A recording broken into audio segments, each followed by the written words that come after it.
But you're live. On YouTube? Yes, it's live on YouTube. All right, well, go ahead. If you want to copy that and share it over to Facebook. And I don't know if you could set it as a premiere over there. So everyone, we are. But you're live. Yes. On YouTube? Yes, it's live on YouTube. All right. All right, well, go ahead. If you want to copy that and share it over to Facebook.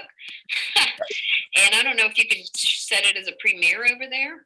All right. That was everything repeating.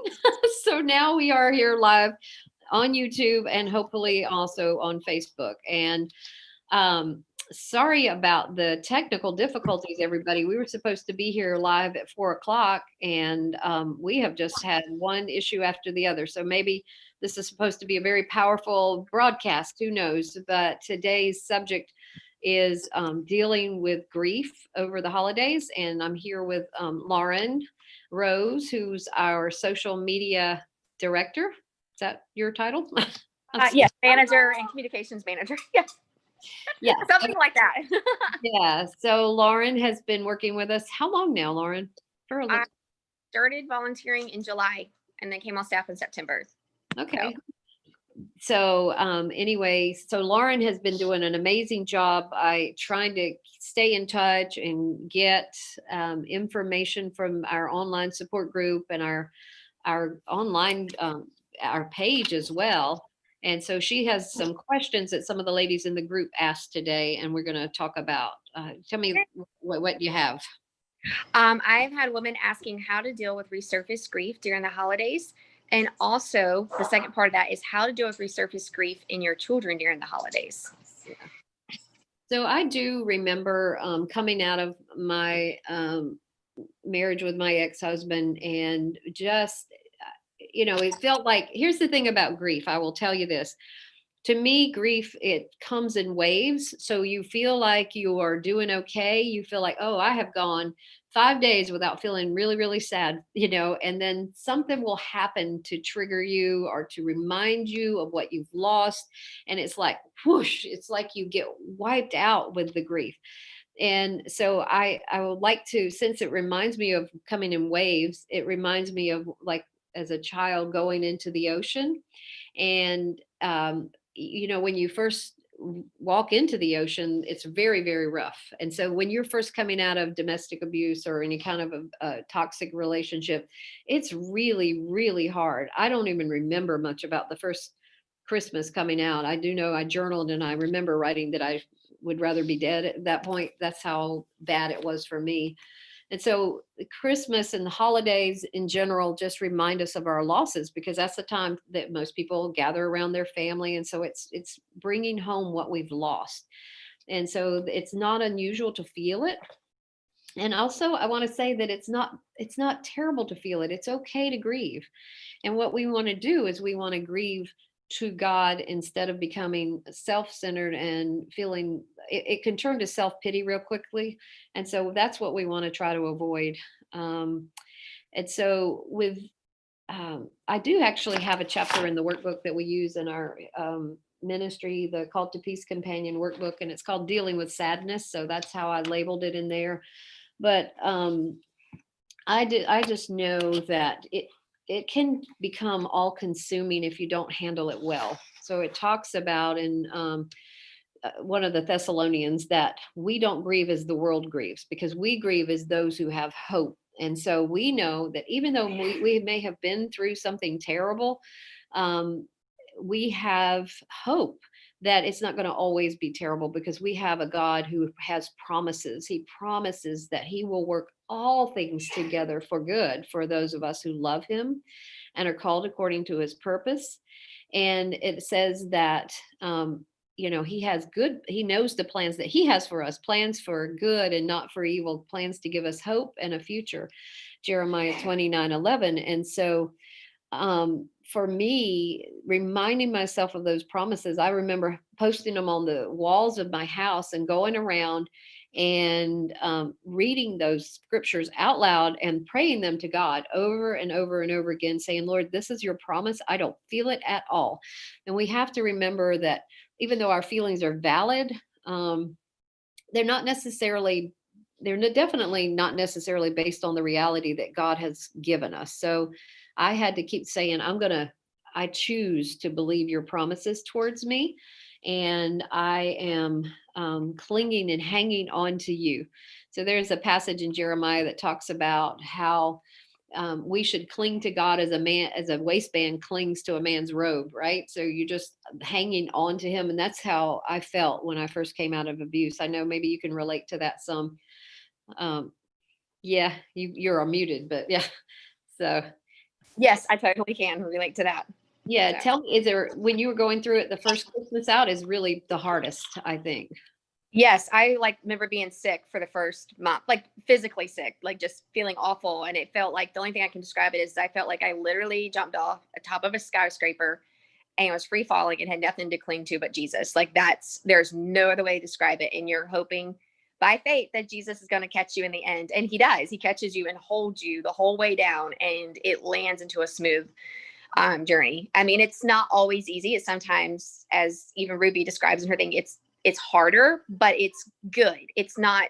It is a good place to be at peace and know that God is with us and we are living in peace and away from abuse. So Yeah, absolutely. And I love that. If you know that if you fall, he will catch you, and he does. And yes, so not Jeremiah, Zechariah 3:17, it talks about the mighty one of Israel, that he will quiet you with his love and he will rejoice over you with singing. And for me, I felt so grieved and so sad that I would just lie on my bed and curl in a ball and imagine myself in his lap. And I'm like, you've got to just hold me, daddy, because I don't know what to do. I am so overwhelmed. But I would just rock.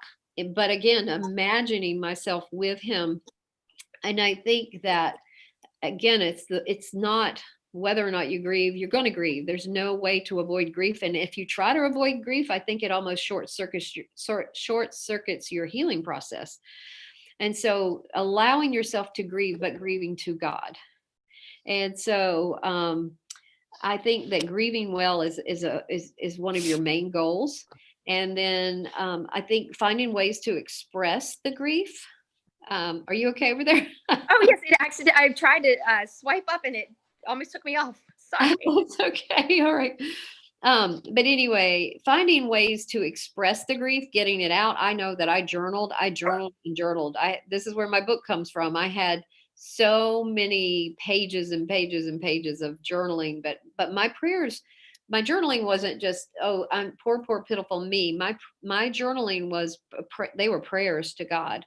So, Lord, this is what's happened. I don't know what to do with it. And then I would try to remind myself of the truth that God says about me. God says that his promises for me are yes and amen. And his promises are that he's going to weave it together and for his good purposes, that he's a redeemer, and that nothing in my life is going to be wasted.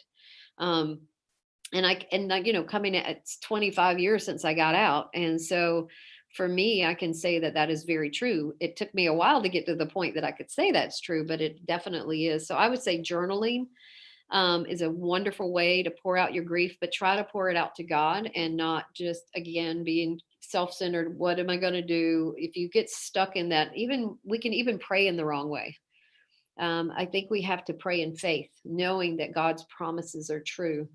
And that he's sovereign, and simply means that he will work his good purposes out in your life in spite of the bad that has happened to you.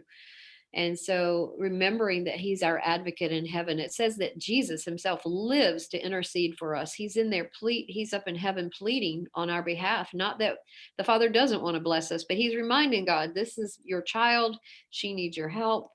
And it says in John that the Holy Spirit is our comforter. So he is a very present help in trouble, it says in Psalms. So, God is our refuge and our strength, the very present help in trouble.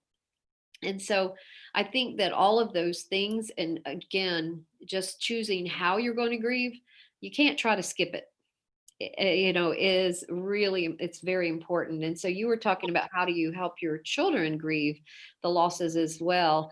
You might want to sit down and talk to them and say, how are you feeling about this? Just ask them, Are you feeling sad? Talk through. There actually are emotion charts that you can find online, and let's talk about when do you feel this way, or just things to get them talking about. I'm sure that there are some um, exercises that you can do with children to help with those kinds of things. But I even art sometimes when children are drawing, let's draw a picture of the way you feel right now, or draw what happy looks like, or draw what even sad feels like if you think, or I've been noticing that you're feeling sad.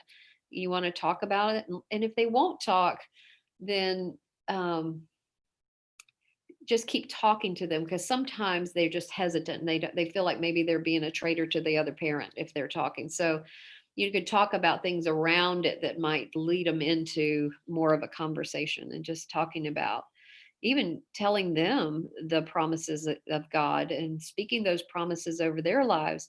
And I really love this story of Joseph when I'm talking to children, any kids who have been through domestic abuse or any kind of abuse, to show them that God has good purposes, even when we go through bad things, that our joy and happiness in this life, well, joy particularly, and contentment is not based on our circumstances.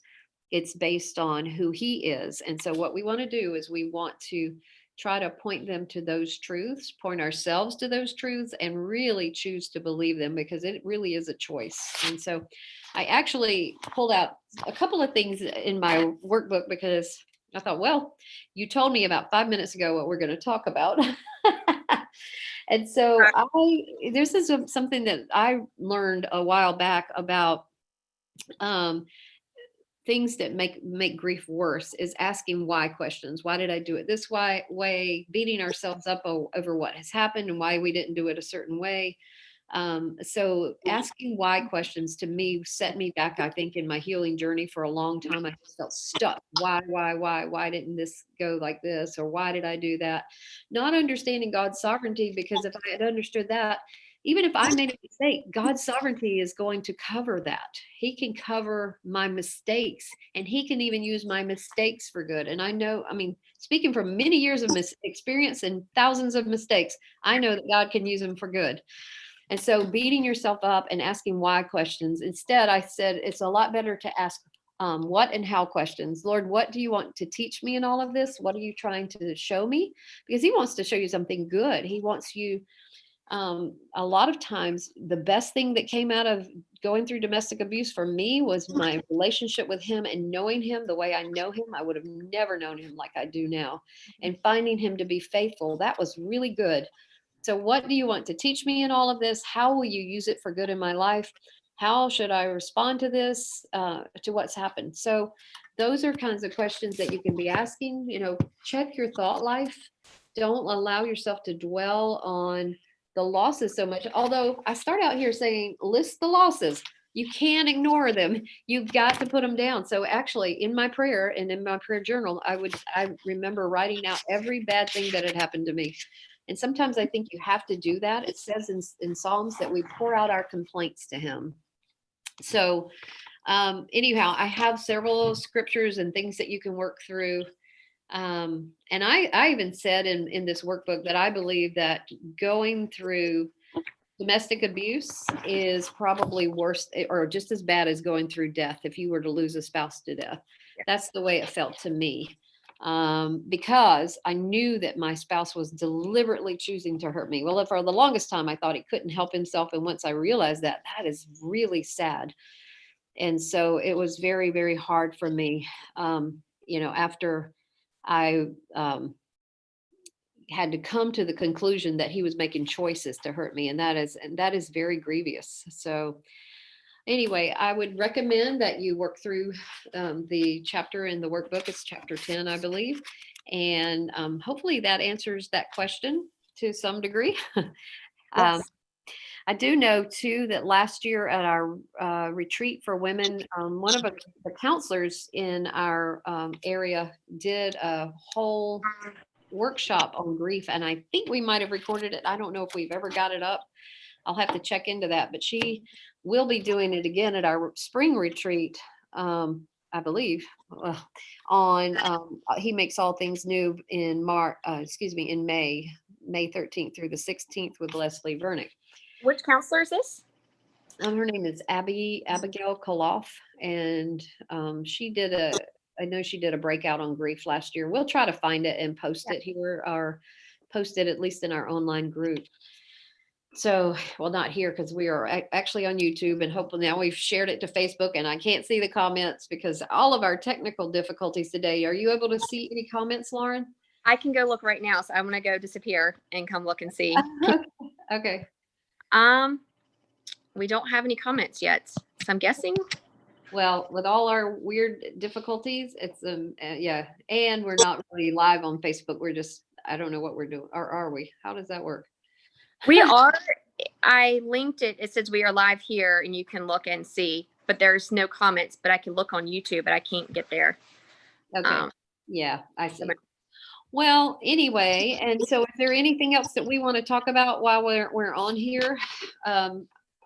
Yeah, I think that was great. And something I've been through therapy, and something my therapist said is just like understanding there's different aspects of grief too. Like there's different things I grieve now that I didn't grieve 3 years ago. And it's just like understanding that sometimes, oh, sorry, something you get through. Sometimes it may be like you're grieving the loss of a spouse. You're grieving the fact that you're alone in this. It's just different aspects of it, and just understand that that's normal. And it's not means you didn't grieve it correctly before. It's just you're grieving a deeper layer of it. No, it's like the waves. And so it may be something new that hits you every single time. So and it is definitely a process. But what I was going to say is that as you go further out in the ocean, eventually those waves aren't hitting you anymore, and you're almost riding them. So yes. At first you think, oh, I'm okay. And then here comes another one that knocks you down. But the further you go in your healing journey, the less they're going to knock you over. And the less overwhelmed you'll be, especially if you are able to grieve well and grieve towards God. So is that it? Do we have anything? Were we going to talk about we do have our December campaign going on.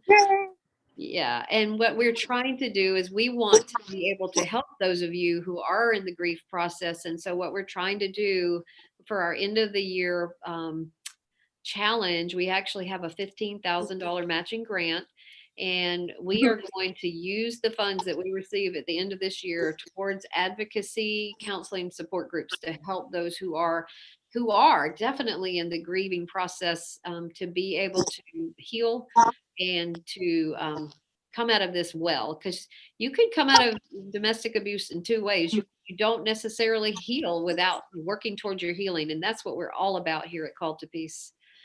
So I think that's pretty much all we were going to say, right? Yes.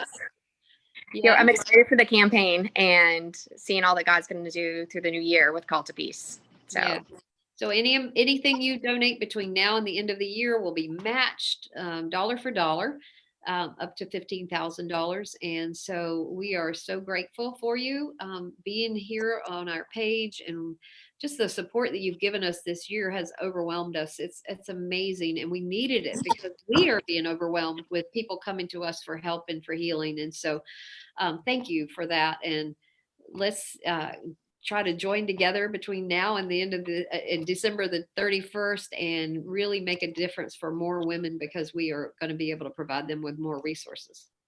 Yes. All right. We have exciting things in December, new stories and related to Christmas. And so be looking for them. And I hope that they're encouraging to you and hearing how other people process their grief through the Christmas season.